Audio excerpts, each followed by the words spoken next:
You are listening to Cemetery Confessions, the world's #1 goth talk podcast.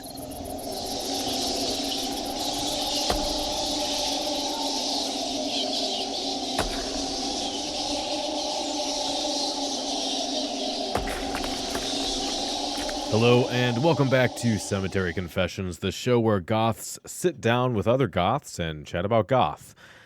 Today's episode comes from a live stream we did on Patreon a while back, where Andi Harriman, author of Somewhere Leather, Somewhere Lace, and Trae, a frequent co-host on Cemetery Confessions, debate the origins of EBM and whether or not trance had anything to do with it.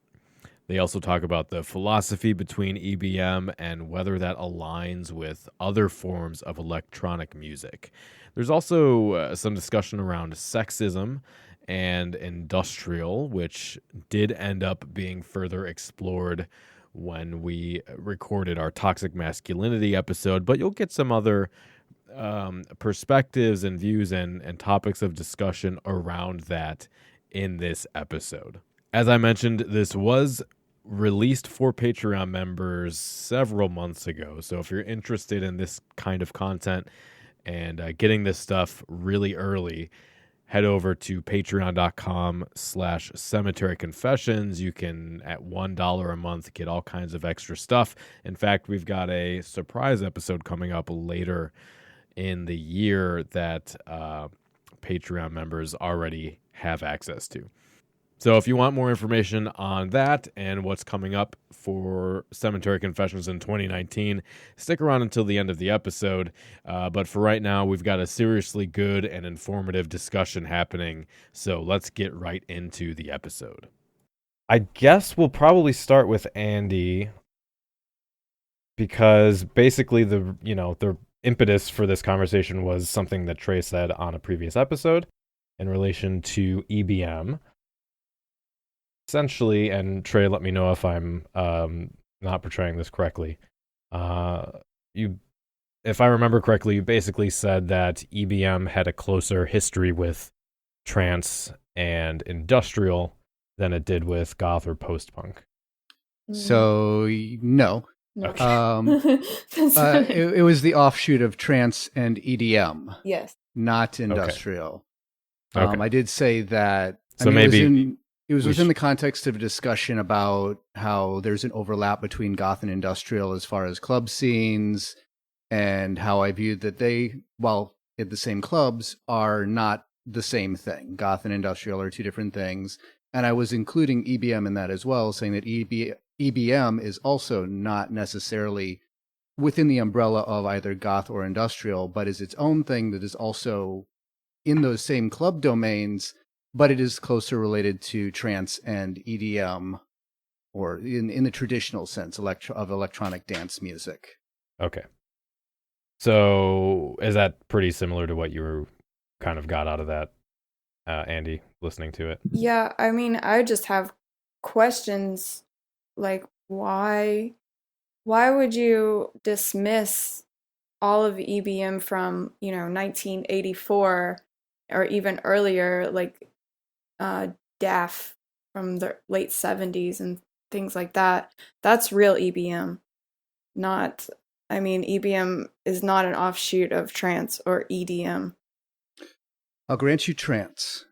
EDM started with Kraftwerk, and even before that, not in the modern parlance, in today's environment, EDM has become sort of the generic catch-all term for that sort of modern big house style dance music that's played by Avicii and in Ibiza and all that stuff.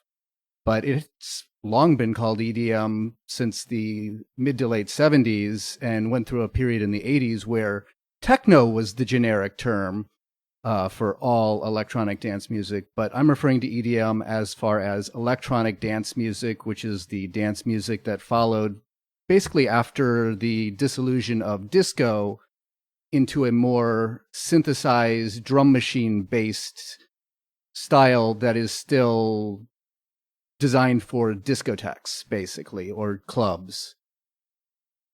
I guess that I've never heard anybody call use the word EDM in a term from the 70s or the 80s. The term techno didn't really come around until the mid 80s either. Correct. And even then it was kind of called house music. That was kind of like a generic term for it. Obviously house music has changed a lot in what we think the definition is, but I've never read EDM when researching, electronic music from the 80s. That's fair. Well, that was my intention. And while the history of, I guess I'm going to continue using it, EDM as this blanket term, in my mind, did start with the first, electronic-based dance styles, be they Yellow Magic Orchestra out of Japan or Kraftwerk out of Germany, just that whole scene, which was predominantly a European scene, because dance styles went fully underground around the end of the 70s, just due to the whole disco blowback and the anti-disco movement, which house, which started in the early 80s, or actually late 70s, early 80s, was the underground reaction to that within Chicago, within the warehouse. Techno arrived shortly after that. The original techno, the three in Detroit, started making music in the early 80s, 81, 82, though they didn't really start calling it techno. Right. And the techno sound didn't really solidify until closer to 84, 85. Before that, it was more viewed as electro, which is also what Kraftwerk was viewed as, when Kraftwerk wasn't being viewed as krautrock, being the slightly offensive view that the English press tended to have towards the whole Can and Neu and Kraftwerk and Tangerine Dream and that whole experimental music, avant-garde music scene coming out of Germany in the early to mid 70s. Right. But I guess my thing is that that definition I agree with, but then saying that EBM is an offshoot of trance, after saying that it's part of this really underground scene from the 80s, that seems completely wrong to me. And in that, you are right. So we both agree. So what are we here for? We both agree on the trance aspect. I still do view EBM music as more coming out of the lineage of EDM or EDN. EDM, I was right. Than necessarily an offshoot of Kraftwerk or an offshoot of industrial. And I would also argue that as it's progressed over the years, it's taken more from the EDM dance movements through techno, and also started incorporating elements of trance when that became a big thing with the big pad washes, the idea of the ebb and flow of going up for the build up and then having a drop and going for a very spare, just drum beat sounded for a while.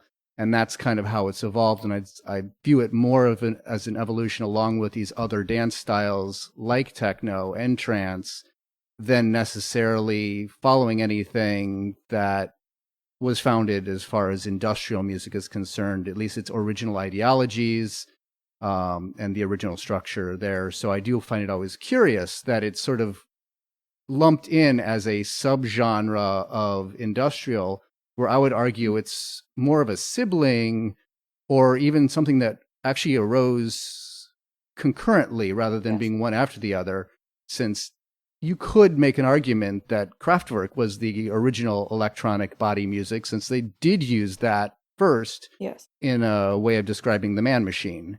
Right. Well, also, I'm obsessed with Daft, and I know that they weren't listening to Kraftwerk. They'd never listened to music outside of what they were making. So I kind of don't really associate the two, because I believe that Daft is the first EBM band. So I don't know if Kraftwerk was the first to do it, even though they used the terminology. And then I think Front 242 kind of adopted that term.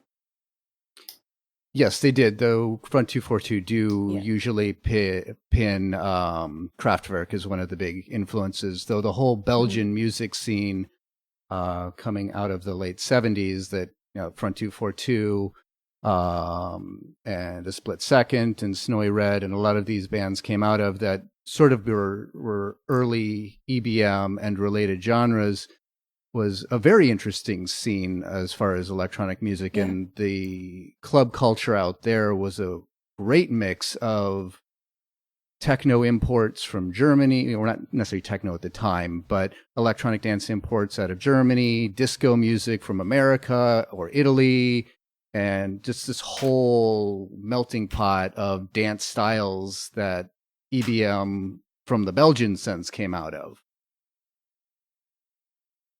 Yeah, that's true. I mean, house music was a big part of their influence too. When you talk about new beat and things like that, it's actually funny, like all the covers they did of house music around that time. Like house music has a really interesting relationship with industrial, starting in Belgium, but it gets even more interesting into the Wax Trax era. Wax Trax being another Chicago label, also the home of house, and Wax Trax was releasing a lot of house stuff as well as the industrial stuff. And the other part is that's the other side of the contentious industrial debate, where they started throwing in the industrial metal with your Ministries and Revolting Cocks and stuff, which has its own contention with industrial circles. Right, but I feel like early Revolting Cocks is super pure industrial, actually. You often forget. Oh yeah, I agree. An amazing industrial track. But it's actually with Wax Trax, I kind of think is when EBM and industrial start merging. And I think they're kind of separate scenes before then. And then Wax Trax kind of brought it all together. And I think that's kind of when they started being played out in the clubs more together. And it was, I think it became more, I don't know, impactful maybe because of Wax Trax putting all these bands together from, with Play It Again Sam Records, they released a lot on Wax Trax here in the States. Yep. And stuff like that. I don't know what your opinion is on that, but I think that Wax Trax had a big part in bringing all that together.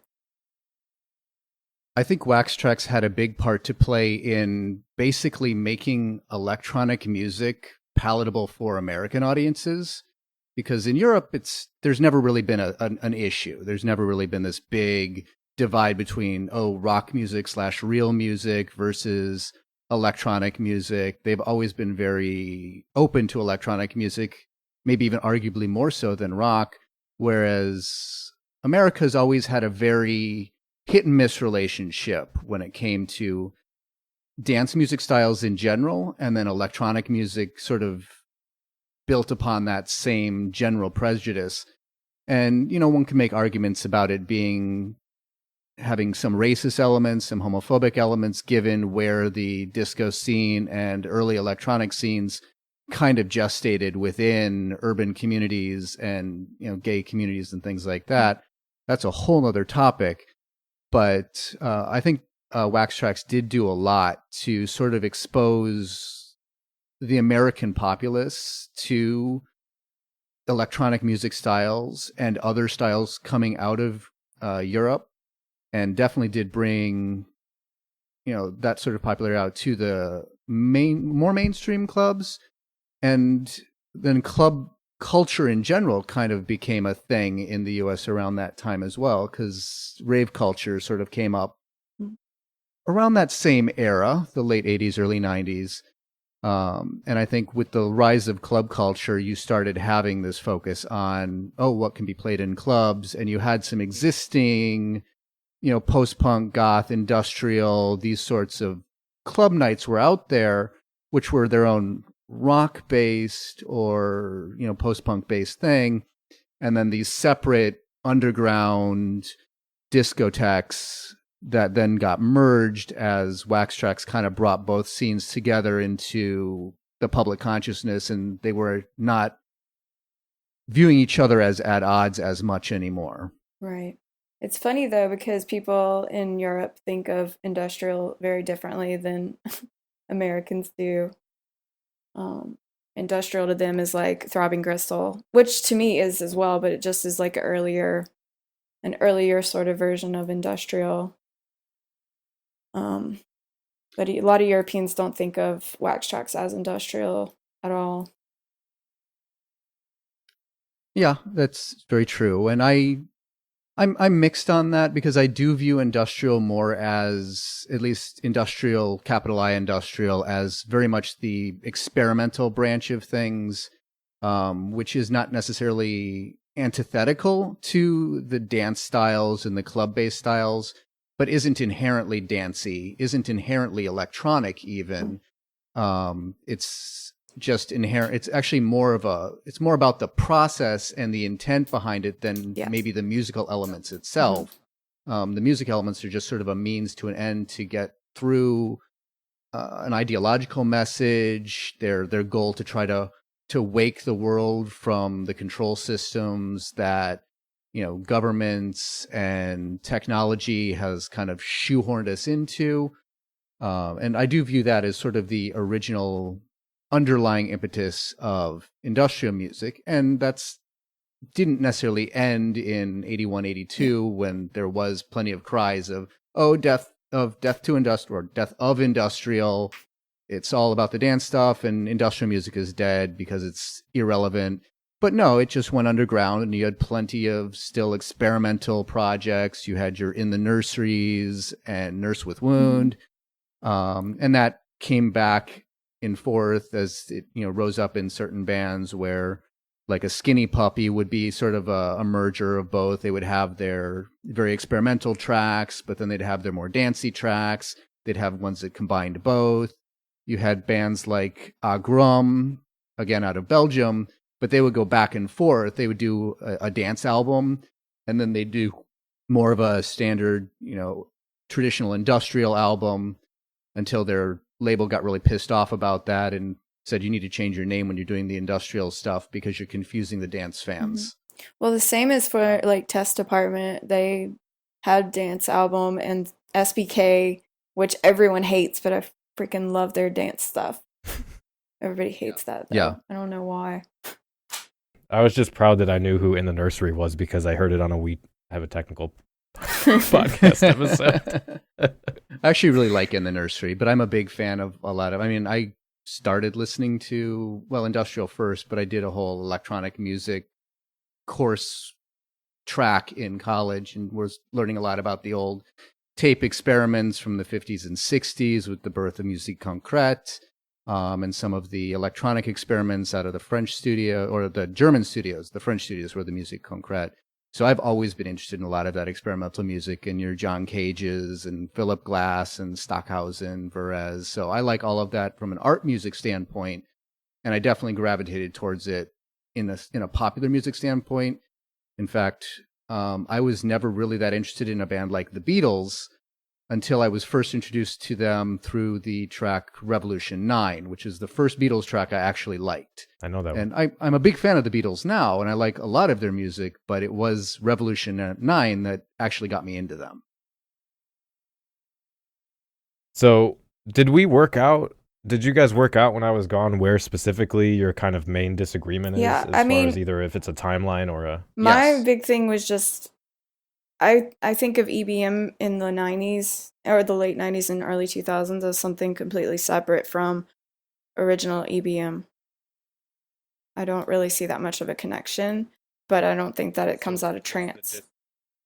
What's the disconnect there then? Is it lyrically or culturally or the sound or... Well, I feel like a lot of when the music got harder, I feel like a lot of dude bros started entering the scene and kind of changed the whole landscape of the scene.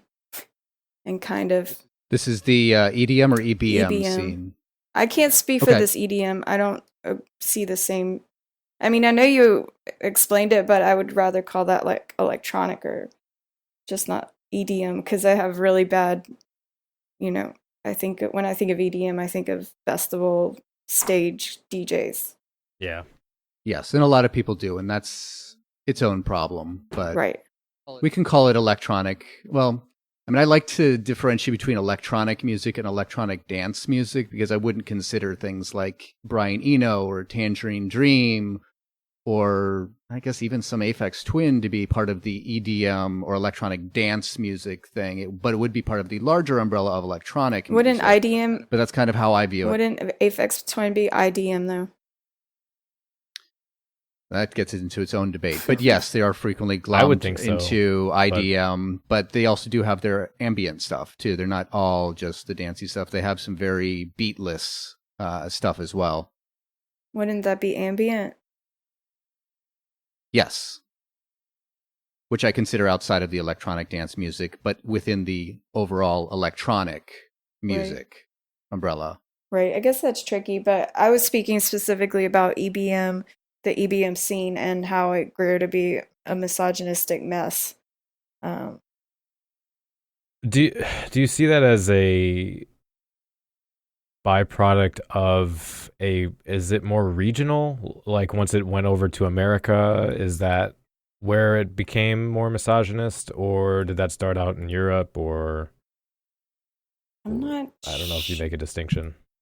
I'm really not sure. Well, I had an interesting quote because in preparation to this, I read a few books. One of the main ones was Assimilate, which is a history of industrial music, which I was actually very, very favorably impressed with. And it had Is that the first time you read it? It was actually, yes. Oh, okay. Alex is a good friend of mine. Okay. He's very smart. He's actually supposed to come on the show at some point, and I just haven't set that up yet. But he had Oh yeah, I tried to do that. He had a very interesting quote. Actually, Patrick Hodenis, Front 242, which kind of speaks to a little bit of a sexist underpinning at the very beginning of EBM. Let me find, because I did write it down. I didn't think I was necessarily going to be getting to this part, but I wanted to mention it because we did have the episode of Cemetery Confessions that I was Misogyny on and regarding misogyny and industrial music. Where did I put that? I've been meaning to go back and listen to that episode because I'm not entirely certain I'd agree with everything I said on it, but Yeah, I think we should do a new one with me on there. yeah. Absolutely. Because Yeah. that's kind of what I'm like up against in my scene here is fighting misogynists. Very frustrating. So what the quote from Assimilate was, basically, it was an excerpt, so it wasn't a full quote, but it basically said that Patrick Hodenis said EBM was a reaction to the fact that, quote, people say electronic music is just for faggots behind keyboards. EBM takes the opposite angle and says, listen, this can be as fast and physical as you guitar guys. So in that, while That's that interesting. wouldn't necessarily say that, Patrick could be blamed for all the misogynism, but it could put some emphasis in EBM maybe trying to overcompensate to get away from that stereotype that electronic music is effeminate, is for weaklings, and over-masculinizing it. And as this kept going, and then the Dude Bros, as you put it, entered it when it became popular in the 90s, that just aggravated that existing thing. They took the sort of a similar thing that happens to industrial, where they take the elements where, EBM uses a lot of military iconography, uses a lot of sort of fascist iconography, as does industrial, as a commentary on that. But if you come into it without knowledge of the history, without knowledge of the subtext, you might view that as an endorsement of, be it fascism, be it white power, be it male dominance, be it the supremacy of the strong military. So an outsider coming in tends to misunderstand that. And, industrial had that same issue with skinheads coming in and being all shocked when they show up at a concert of Leibach and seeing all these, openly gay men or, openly liberal people or people, having signs about, anti-fascist, anti-racist. They see blacks there. They're like, what's going on here? I don't understand. This music seems to speak to me in this, masculine white power kind of way. And so I think that's a common misunderstanding given the sort of tropes that both industrial and EBM play with and are a real big hazard when you have people coming in from the outside who aren't necessarily aware of or even interested in the various bands, underlying, oh, this is why we're doing this, and this is the reason behind it. They just hear the music as is and aren't getting that subtext. Well, that's an interesting point. I mean, yes, EBM has always been about the body and the masculine body. It's not about the feminized body, which is true, but I don't see any, that quote is interesting because that kind of changes my mind a little bit, but also it was never against women. I think it was just kind of neutral. But then you have Combichrist and bands like that coming in and kind of demanding that men are superior to women and women are just playthings or objects. Yes, I can't listen to Fuck Toy. It's not a song that I can even deal with. Right. I mean, it's disgusting. And the lyric content of early EBM is not about anything like that. That's just not part of what EBM was. And I think that's one major thing that changed over the years. And in industrial too. I mean, industrial used to be about real things and about like Skinny Puppy with animal rights. Industrial's not about real things anymore, you don't think? I think that it went bland, but I'm honestly excited about industrial and EBM right now. I think it's starting to change, and that's exciting. But I think for a while it was kind of just like the kind of Combichrist era. Yeah. Well, but now I'm very excited. I think there's a turning point. People are angry and want to make music, and more women are involved. Yeah. So yeah, and the very fact that people within the industrial community at an industrial show, the impetus behind the Cemetery Confessions episode was a fellow industrial artist calling out bands like Combichrist for their misogyny and their sexism, and seeing that coming from the inside and not just from quote unquote social justice warrior outsiders is, I think, an important signal for that turning point that you're seeing. And I'm very hopeful for that as well. Right. Yes, me too. One more thing about the difference between EBM then and like late 90s EBM is the sound, in that the music was made with analog mostly, and then it turned kind of digital. So the sound is completely, it's not as deep or as, I don't know if you would agree with this, but I feel like as people started using more computers and, tossing away their drum machines, that sort of layering and that building effect got lost. And so it's just very thick noise. And it sounds nothing like old EBM would. Yeah, I'd say a lot of that is true. I think it depends, because there's a lot of stuff that's grouped under EBM now, and there's a reason that a lot of industrial nights have this litany of like 20 different subgenres that they play. They're like, oh, we play EBM and industrial and agritech and future pop and power noise and all this stuff. And there is some reason behind some of that, because an agritech track is very different from what I would consider an EBM track. And that is sort of a sign that, the plague of club music in general, if you've ever looked at a music lineage map of electronic dance music or things like that, just the litany of genres and subgenres and micro genres that, oh, you added an extra little beep here every 4 measures. Well, now you're this other genre and you're not really the core original one that it was based off of. And that can get a little bit ridiculous. But I think there is a sense that some of the stuff that's, I guess, called EBM these days is some of these other styles that are more digital. Like your agrotech is more stuff coming out of sort of the hardcore techno and gabber scenes, which is all distorted kick drums and really dense sound, just a dense sound timbre palette. Where EBM is frequently, at least the traditional stuff, is always been described as very clean, very sparse, very limited use of distortion. Right, yes.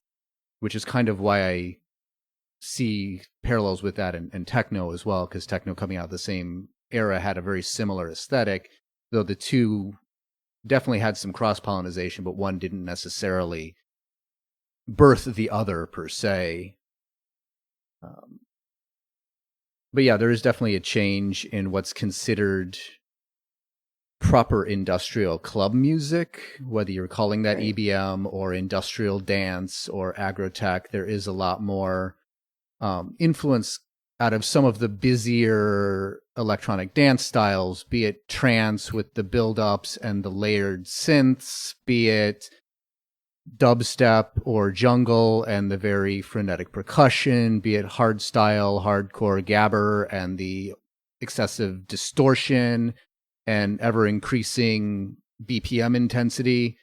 All that is sort of feeding into what is played in industrial clubs nowadays and is frequently broadly labeled as EBM, correctly or incorrectly.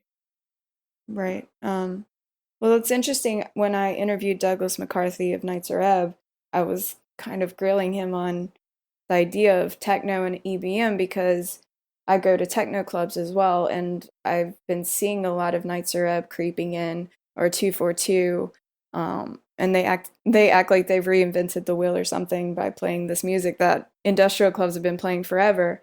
But I did ask him if he thinks EBM is more related to techno than industrial, and he said yes. He said if you stripped away all those guitars and rock posturing, that industrial is essentially EBM when you listen to those classic tracks, because they have that bass line with heavy drums and fairly minimal vocals. And then he said all the rock stuff over top it masks the EBM sound. But having said that, EBM is closer to techno. Okay, good. I didn't have to throw that back at you because I did read that article as well.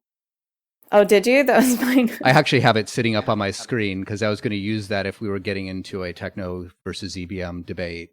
But that. Oh, that's funny. Yeah, I'm very interested to. I think EBM and techno are very related, and I've always mixed the two. But now techno DJs are kind of taking on EBM. But I really don't think that they'll start playing industrial just because it's not dancey enough. Right. I mean, it is, but it's a very different kind of dance if you think about it. Yeah, I don't see, Yugang being played or even Tanz mit Leibach, which is of the dancier style, really showing up. Though I have started seeing a fair amount of techno showing up, at least some of the industrial clubs.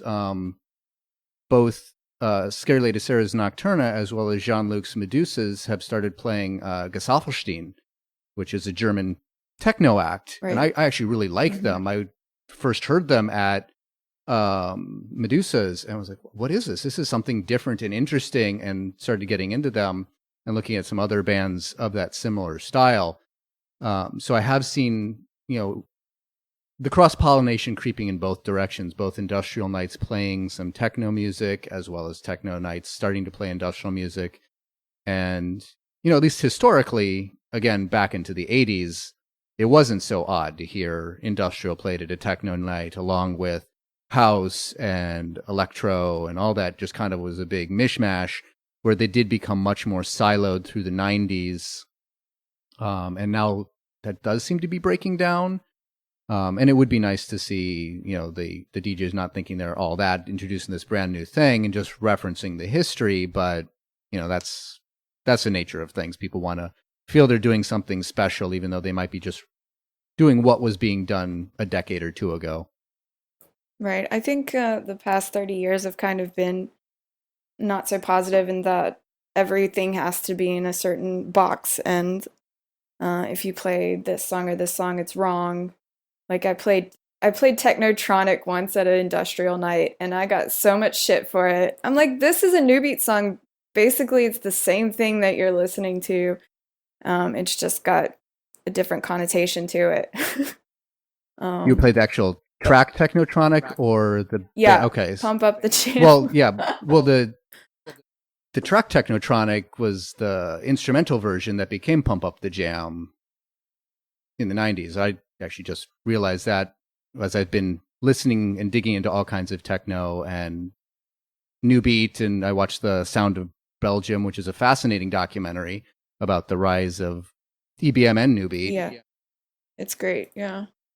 Yeah, I mean, I just think people have their little boundaries and they don't really want to cross it, but and I just don't see really I don't see scenes merging again. It just seems so far-fetched to me that an industrial person would come to a techno night, even though I've tried it and, I can rein in some people, but usually people want to stay with where they're comfortable mostly.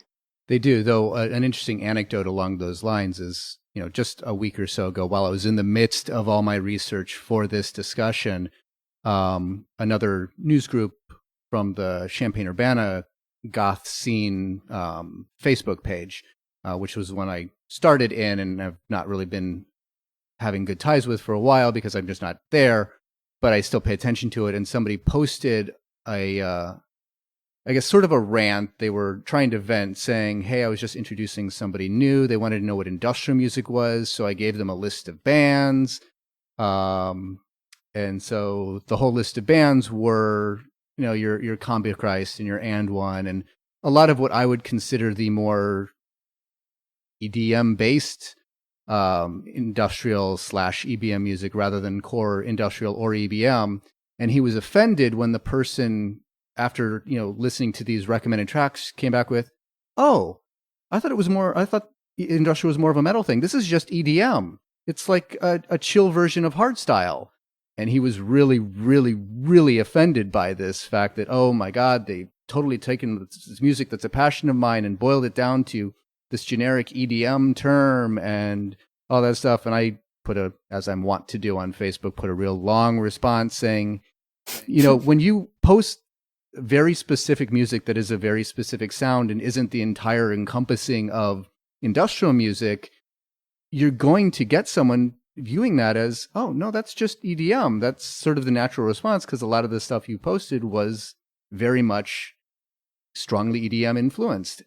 And he was a little bit offended by that and came back with, I was trying to do the more approachable stuff, trying to bring them in, which is laudable, and that's great. Yes, if you just threw Throbbing Gristle's Hamburger Lady and Head Cleaner from Einstürzende Neubauten at this person, they would have maybe gotten interested, but it's a little bit more of a risky proposition.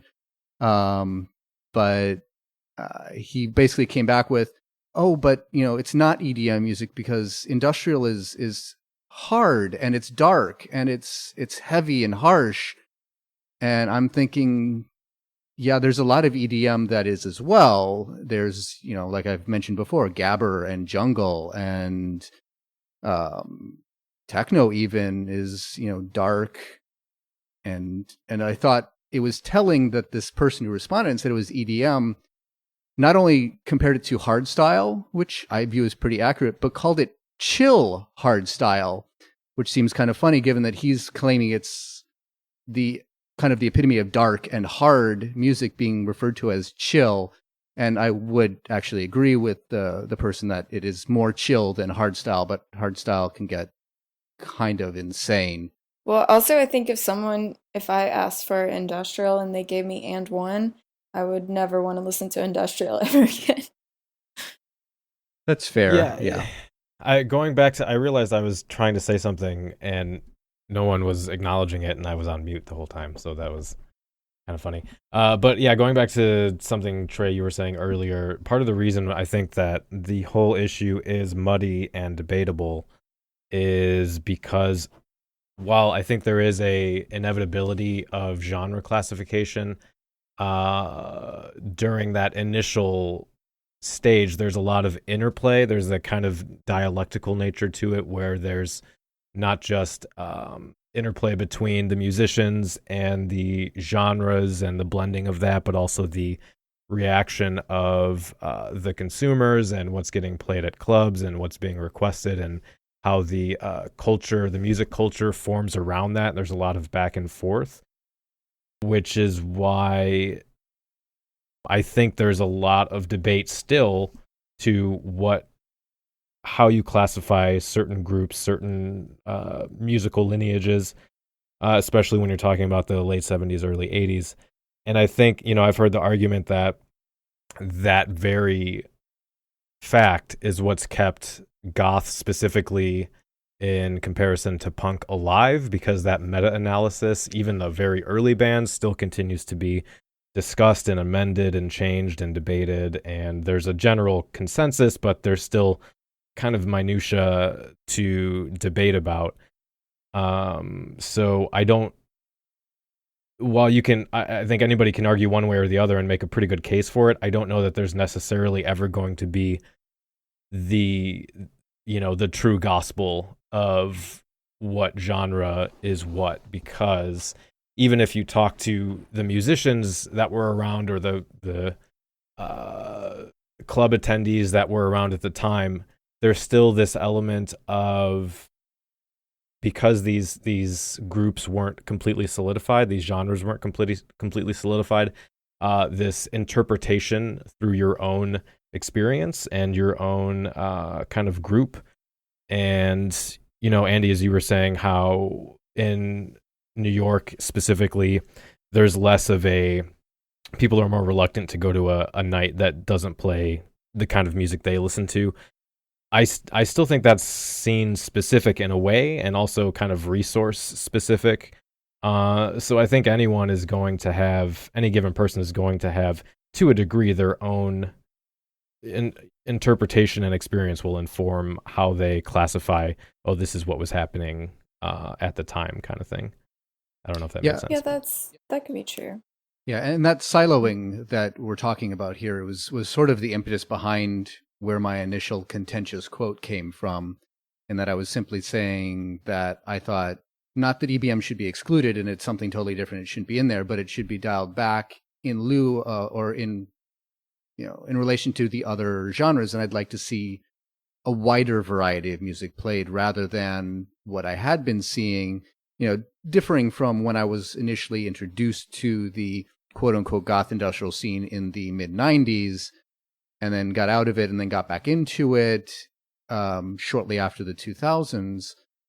I felt it really, a lot of the dancier stuff seemed to definitely take the fore, and a lot of the more interesting stuff that I really fell in love with got pushed by the wayside, and I was wanting to see that balance restored. And that's kind of where that whole comment came from. And then, reading about the history of both the whole post-punk movement and goth music and the rise of that through the 80s, as well as industrial and the electronic music styles in the 80s, especially in Europe, and hearing about these, clubs that were playing, they'll play some Test Department, then play some New Order, then play some Devo, then play some old, Diana Ross track. And it was just this weird melange, and this idea fascinates me because I'm very, I guess, scattered when it comes to music tastes. I don't necessarily want the same thing. I don't want consistency. I like being surprised. I like something coming from left field and just like, oh my God, where did that come from? And that's kind of one of the things that I love about music and why I like having such diverse interests. And I'd like to see more of that at sort of a club environment. Yeah, I get that. I personally am very picky when it comes to things, but especially I just have a specific type. It's that late 90s, early 2000s sort of very compressed sound. I just can't relate to at all. Mm-hmm. You know what sound I'm talking about. It's just very, it doesn't have that depth that older stuff does. And a lot of people that are adopting, using hardware again nowadays makes it interesting to me. So I guess I'm kind of narrow-minded, but I know I specifically like certain things, but a variety of that certain thing.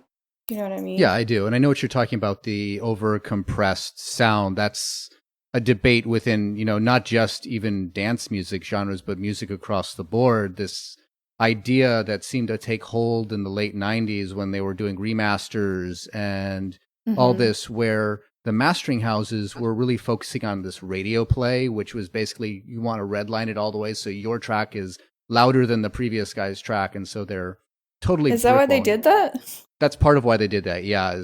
Or at least that's what I've seen as the argument within, music snob circles, is that, you want to get that radio play out there and you want it to be audible and louder than everyone else, and so you're maximizing the volume so it's just shy of being distorted, but there's no longer any depth. There's no longer any sense that of an ebb and flow. There's not the quiet bit to compare with the loud bit.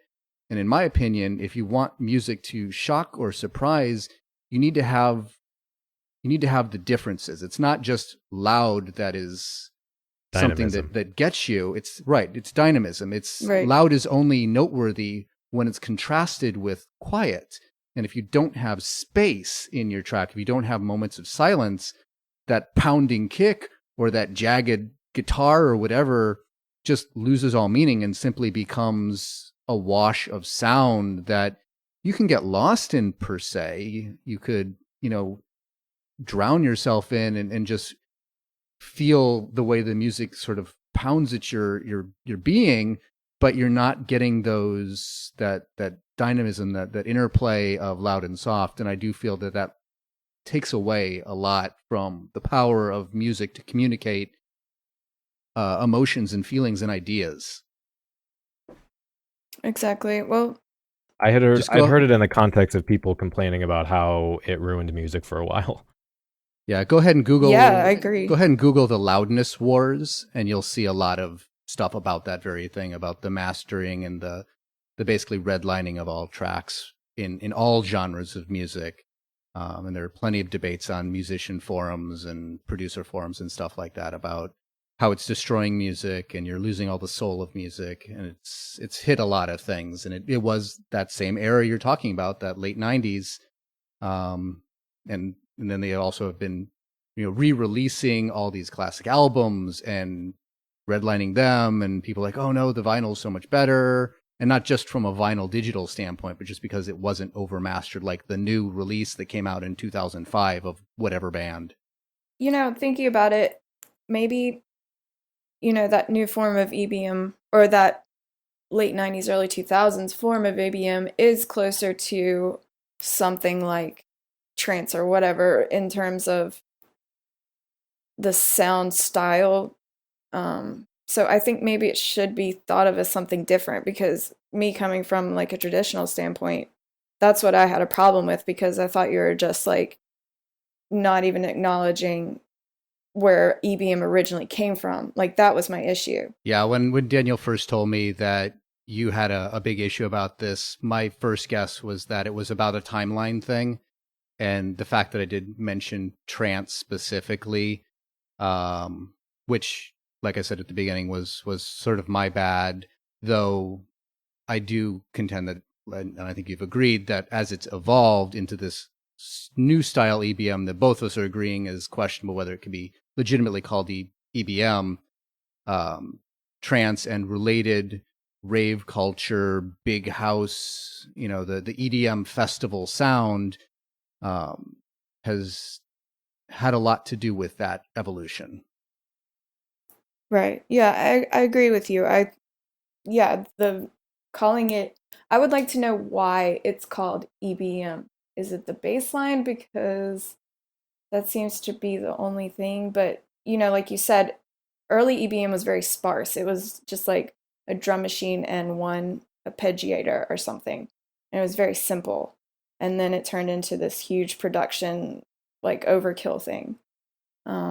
It just doesn't relate to me at all between the two. My guess is it's not called EBM from any sort of musicological standpoint or because of any musical similarity. It's probably called EBM because it's also played at the same industrial goth EBM nights as traditional EBM was, and it kind of just evolved to that as new people come in. They don't know any better. They hear EBM night and they hear this music coming in and just assume, oh, this is EBM. And there's a fair to good chance that some of the bands being lumped under EBM might have a similar issue with being called EBM and might think, no, we're not spare and,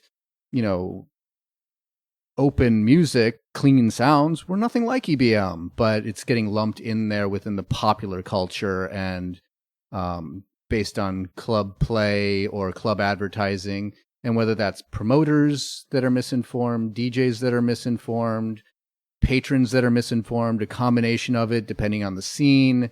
I couldn't say where it's coming from, but there is definitely a conflation happening. And I think it's mostly like why there's a conflation between goth and industrial, because they're played at the same place. And everybody goes with the assumption, with, as you were saying, the siloing of music genres, if it's played at the same night, it must all be the same thing, right?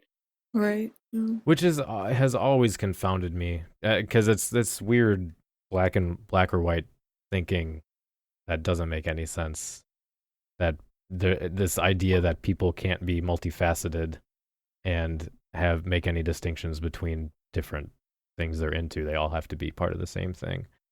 But that is, the concern that comes up so often kind of comes out of that, because it's, if language is used in a specific way for long enough, then that's just what that word means. So a lot of the concern that gets labeled as gatekeeping kind of comes out of trying to add some extra dimension and discussion around,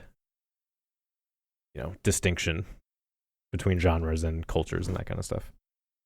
Yeah, and that's always going to be the inherent problem with genre. I mean, genre, there's plenty of academics out there who, make claims about it being this sort of rigorous taxonomy of music styles that you can boil down to these elements.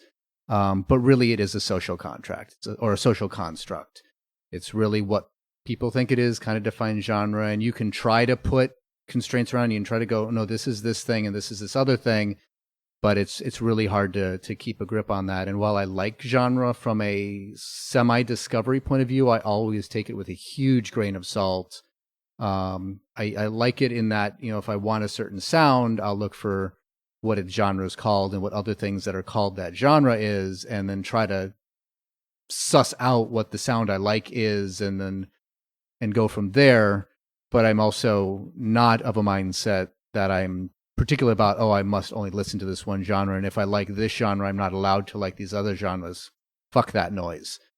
If I like it, I like it. I don't care what the genre is. It can be bubblegum pop or J-pop, or it can be EBM, hardcore industrial, noise experimentation, Japanoise. I mean, if I like it, I like it, and I don't really care what the genre is called. But the genres are useful when I'm trying to find, this is new and interesting. Where can I look to find other stuff like this? Right. Yeah, that's nice. Yeah, I think we generally agree on what genre is and classification is used for, why that discourse is important, and that it's pretty complicated in the way it interacts between personal experience, interpretation, environment, group affiliation, and between, listener and artist and journalist and all that, even the more musicological elements in there and all that stuff is pretty a web of interaction that we get some general consensus out of and can change over time. But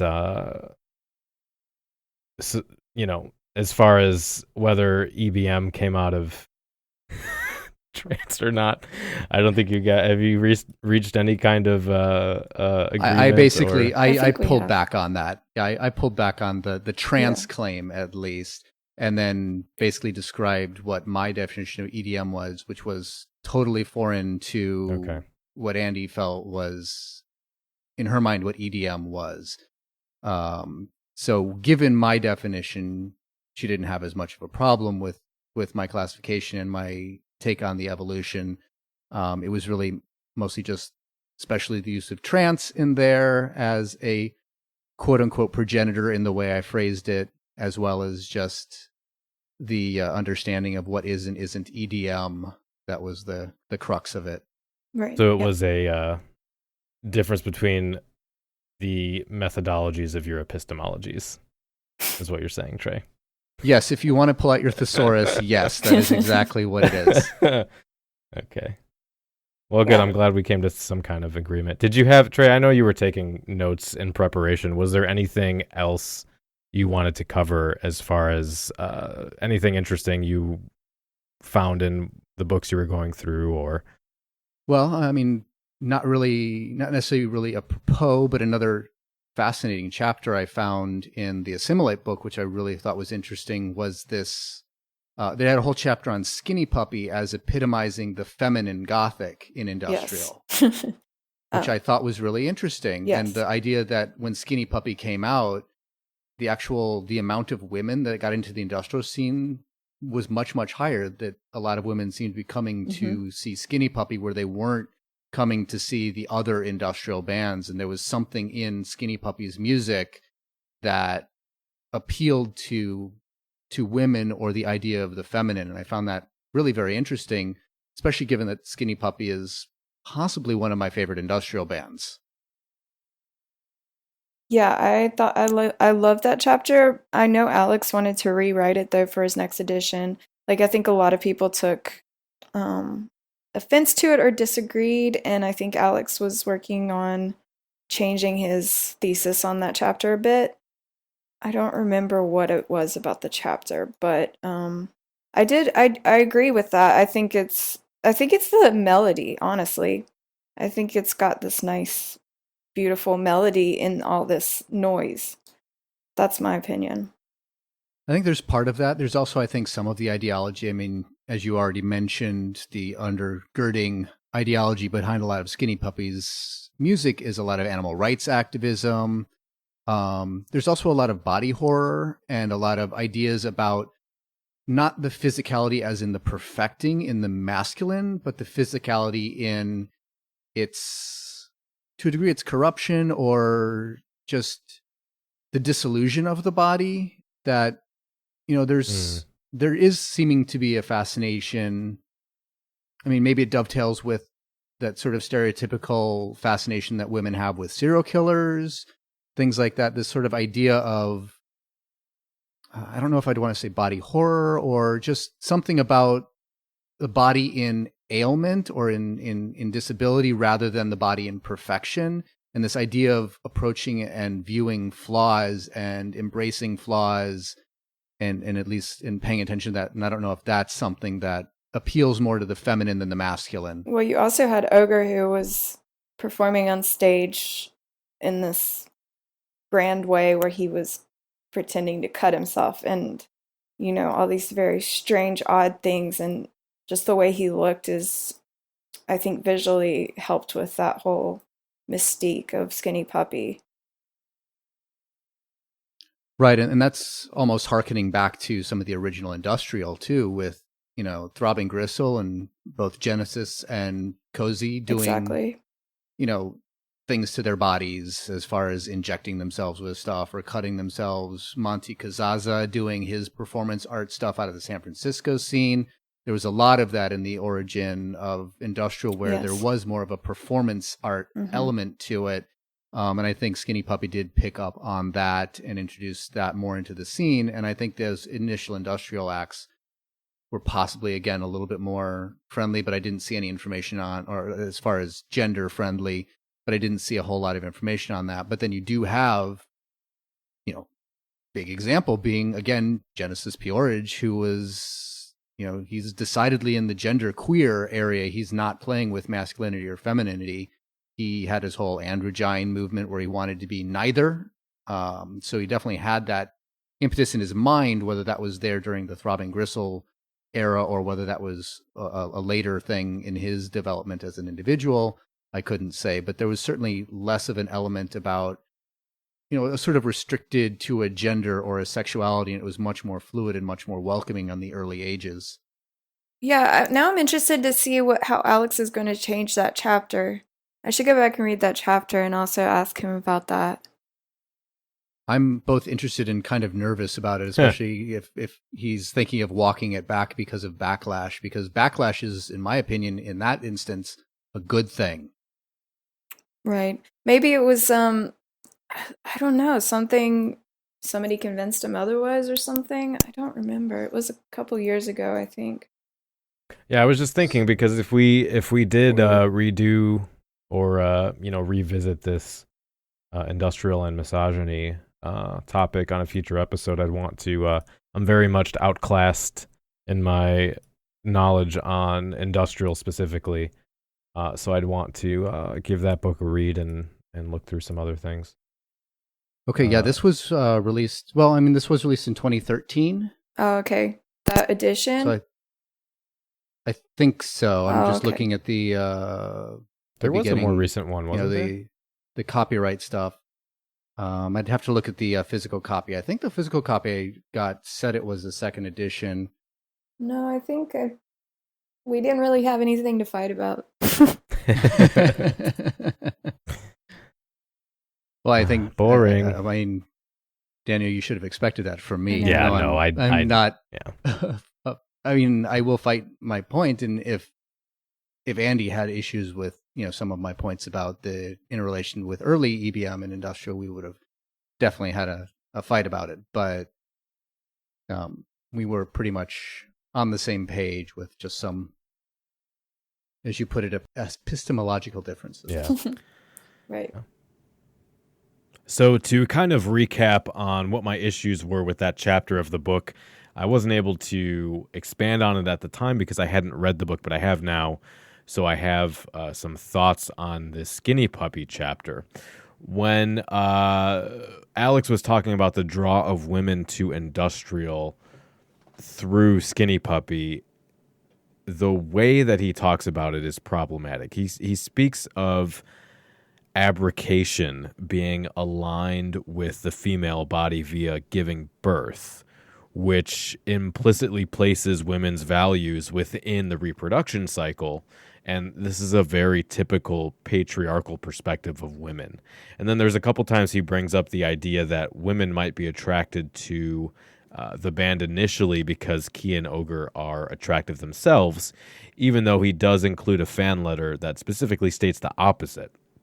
This is a problem because he doesn't say, as was covered extensively earlier in the book with male musicians, that women may have similar intellectual interests in the various philosophies employed in the creation of industrial or the novelty of the music at the time, or even the technical, like musicological aspect of it that he brings up with men earlier in the book. He also talks about the notion of emotional engagement more frequently in this chapter than others, implying that emotional value is more relevant to the female experience than the male, which is another patriarchal notion that reinforces the idea that women are emotionally intelligent and men are intellectually smart. What the chapter then kind of seems to present is that Ogre and Key are able to have the best of both worlds, essentially. They're trailblazers for their gothic feminine theatricality and emotional aptitude and their philosophy, while women are relegated to being empowered through the emotional connection, which seems to reinforce those heteronormative expectations of women. Now, all that said, that's a pretty harsh critique of this chapter of Alex's otherwise fantastic book that I'd still highly recommend you pick up. If you listen back to the Toxic Masculinity episode, which is one of the best episodes of the year, if you haven't listened to it, I recommend you do. All of these issues I brought up, Alex speaks against exactly these types of things, not in the context of a review of his book, but in the context of various topics I bring up throughout the episode. So this, to me, shows that either the chapter was poorly thought out, or Alex has just sort of evolved and changed his views over time and developed as a person, which I think is most likely, and I think is healthy, because I know certainly for myself, I've had lots of problematic behavior and a lot of that in the past. A lot of that stems out of all kinds of things. I'm not going to make excuses for it. But what actually matters is how we evolve and change over time, and how we support, how we become allies in these situations. So don't write off Alex. Don't assume he's part of the problem. I recommend you listen back to the Toxic Masculinity episode, especially if you haven't yet. So as you may know, next month is our hiatus. I brought this up previously, and this is going to be a time where I will start to schedule what 2019 is going to look like, who's going to be on, who's available, who's interested. And especially for the guests we have coming on that are musicians or highly sought after, this is going to be important to schedule that out. If you would like to know what that's going to look like, I always do a live stream at the end of the year where I talk about what 2019 is going to be like. We also, during the hiatus for Patreon members, since you've all been so faithful and been what's kept the show on the air, do a special Cemetery Confessions episode only for you. We've done this every year that we've had Patreon. This year, however, we were able to hit a specific level on Patreon that allows us to do something a little bit special. And I'm going to be taking about 6 hours out of my day for the purposes of trying to cover as many times as I can. I know I can't really hit everybody.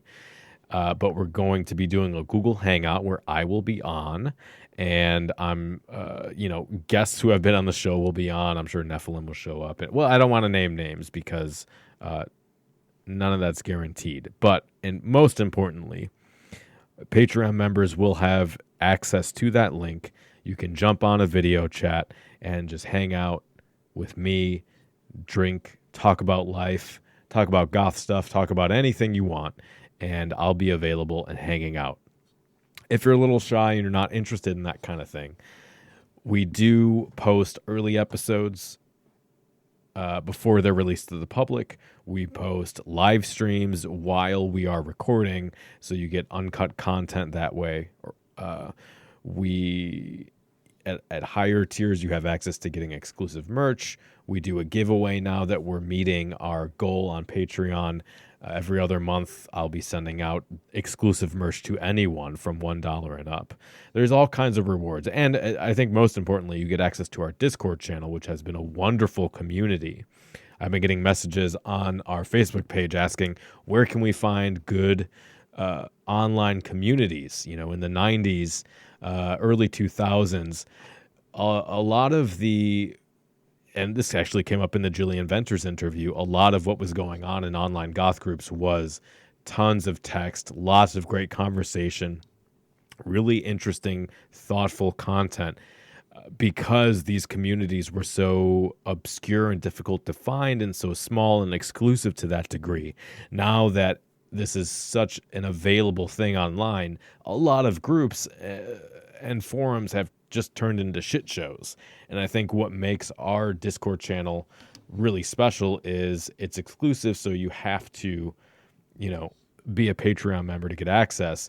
And everyone in there is generally aligned around a similar ethos, a similar dialectical engagement with goth. And so you get that kind of thing in there, and you also get just friendly people hanging out, talking about life, talking about things they're interested in and experiences they're having. There's talk about Wave Gothic Treffen and people who are going to that, people who are going to other festivals, and people meeting up. We've had several Patreon members end up getting connected through that resource.